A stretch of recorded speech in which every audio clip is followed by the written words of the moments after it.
Scorpio, to save some time, I already shuffled the cards and laid them out.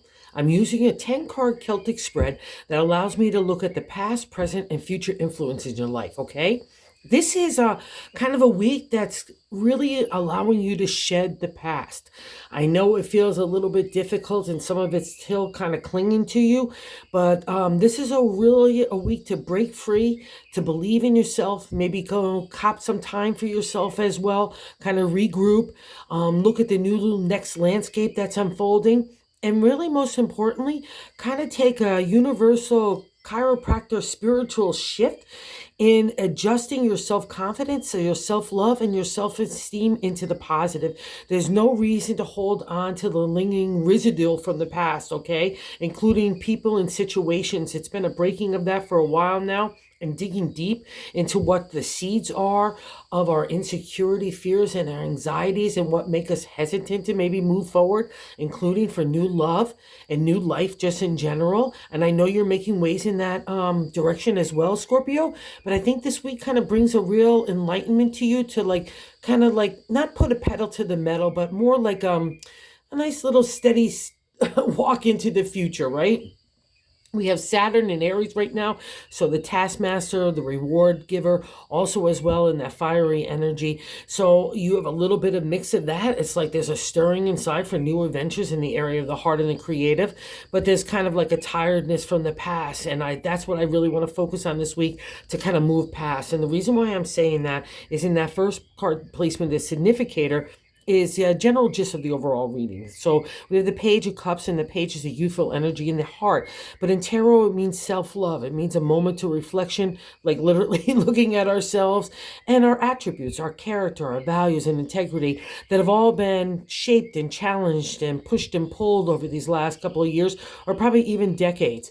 And it kind of gives you a chance to say, wow, good job, Scorpio. Look at where you've come, how much you've accomplished. But it's also made you tired in the heart and the spirit, and also kind of disappointed in the area of love as well, and people and situations. So again, this is a reflection time for you to regroup, to kind of get back into that half full glass instead of the half negative, all right? And I know you've been making strides in that as well, but this kind of gets really capped off, and it's really kind of stirred up as well. In that seventh card placement is another identifier of self, how we're feeling in the reading, okay? So the Page of Wands is again another youthful area in the creative, where here it's reflection time, but this guy wants to take off. You know what I mean? I've got new ideas and I've got new energy. So find that complete balance, because I think out of the new energy and just looking forward, you could leave that kind of damage that happened to you from the past and really get it back into you, okay? And the reason why I say I think the heart is at the forefront here, in the crossing card, what's blocking that energy for the page to really manifest and love yourself is the Three of Cups. So it's marriage, falling in love, partnership, bringing things together, taking things to the next level. So maybe things didn't work out in that way, or maybe you had something that was so good at one sometime and it's not the same either way. But regardless, the message is the same, my little Scorpio friends. You got to move forward. That's the cycle of life, and you rule the cycle of life as the domain of Scorpio. So it's going to hit you a little bit harder in those areas and ask you to dig deep. And part of the reflection here too is in that third placement is God's answer is the Tower. The Tower is a major arcana card. It's a toughie McGuffey, but when he appears to me, it's in the past reflection. It's the only man-made structure in the major arcana, and it's the things that we've built up around us that made us feel vulnerable, right? We put up protections and so on, and even old lifestyles get into that bucket too. That's the Tower. It's God in the universe coming saying, Scorpio, I need to clear the whole landscape so I can build something completely new, plant a whole new garden. And then, like I said, when it appears, it's a past reflection. So don't linger there. Get your regrouping again, brush yourself off, stand up, but the Tower is for your benefit, and I know you're going to see it really soon. I know you already are.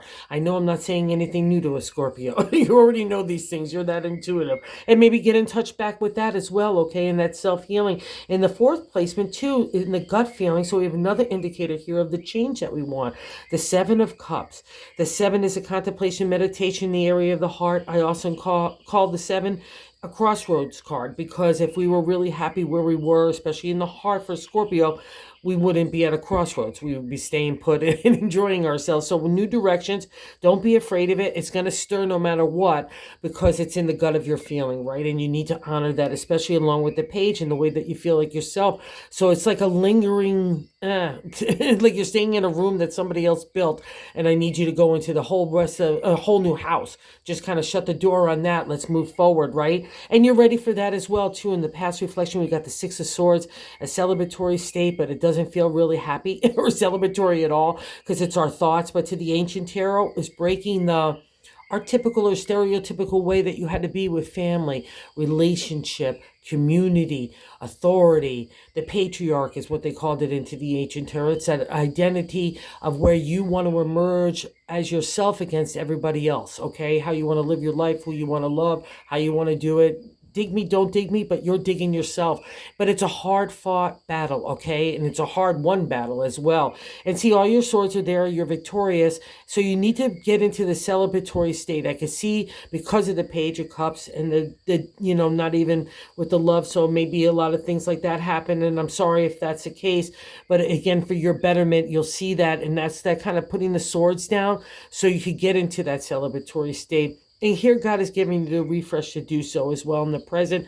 In the sixth position is the Hermit. It's a major arcana card. So we've got a few of them here. So a life shift kind of going in a new direction. And the Hermit is where we want to take that contemplative, reflective state, right? For our own inner journey to reconnect with God and the universe. But he's also the spiritual warrior to me. He's got that big lantern of information and knowledge built out of those trials and tribulations. Whether you share them with others or you're digging deep with yourself, that's again a good indicator of the exalted state of the Hermit. He also cuts away BS, and that raven on his shoulder gives him a unique connection to God and the universe because it was built out of going through unique things and where you had to dig deep. So again, pat on yourself on the back. Look towards the future. This is a really indicator of a healing time for you, but also to recognize the warrior within you. It's a really big deal in tarot to me. Okay, so we got to the seventh of the position. How you feeling like self, that imagination, inspiration, igniting your spirit and your heart, and you want it. It's the creative. You're just even feeling like a hottie tamale. So maybe you come out of the reflection time, get that regroup, get your body, your mind, your heart in alignment, eating well, detoxifying, doing your meditative state, connecting with God and the universe. And it gets a reward here in that spirit of being coming aflame. So honor it as well and respect it because it's part of you. That's a part of the change, all right? And the eighth, how other people view you, is again another contemplation meditation, Seven of Wands. So it's here we get over being insecure and fear in the area of competition for our ideas or ourself. So don't be fearful. Don't let people look at you like that. And also, I'll say in the exalted state, it would be a way of people looking at you that you've overcome that. So if you're still working through that, know that that victory is yours, and that because it's your reading. So just keep on going. Again, wherever you want to make changes, Scorpio, this is what's on the agenda for you. You can't deny it. It's not going to change, and I know you want it as well. So grab into it. And this might be a bummer to the party that might be holding that hesitation or even making a reflection of self-love.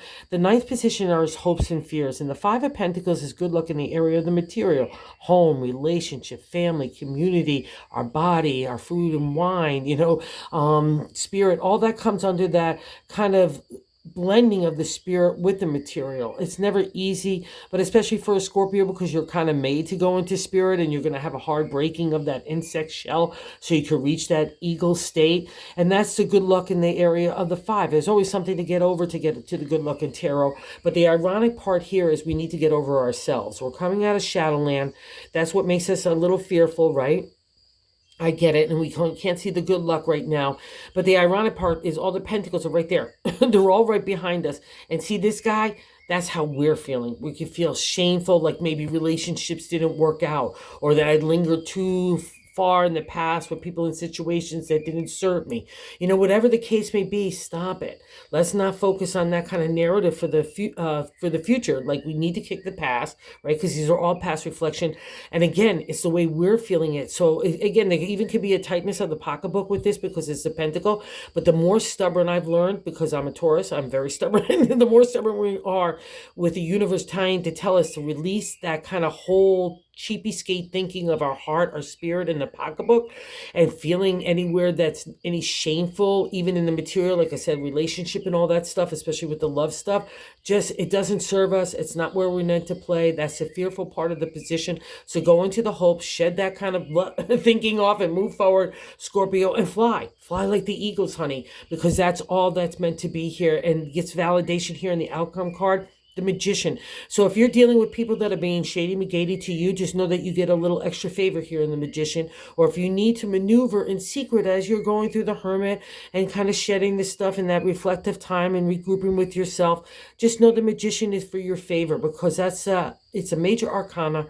It's allows us, because you rule secrets. It's been a kind of theme for you guys for a while now, and you're coming out of it, and this is an exalted state I want you to take. It's the belief in yourself that you have the ability, all those tools of the minor arcana there, the cups for the heart and the spirit, the swords for the intellect and analytical thinking, strategy even, and the wands for imagination, inspiration to keep yourself fire lit, okay, and the pentacles for money and the material world, a family relationship, home, your own body, the way that you want to feel. So you really need to pat yourself on the back, because a shift is happening, and we get validation as well in the bonus card of the Wheel of Fortune. Time is working back in your favor.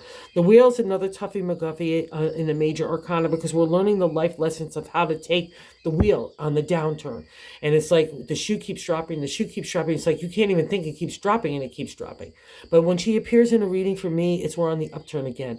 And it might be a little hard to think. We're looking over our shoulder, or maybe feeling like the tower is going to come, or a little shameful in our thinking. That's just life lessons. That's the point of this whole major arcana and this reading. If that's just life lessons, don't take it to heart. Take the lessons where you need to do it. Build on the wisdom of the hermit here, and build your self-esteem and self-confidence, because it's so richly deserved, and I'm probably so welcome as well. Okay, that's the wheel's favor. It's for your betterment. It's for your favor moving forward. So it's just all fab. So trust you, regroup, whatever you got to do this week, but believe in you. It's a really good time.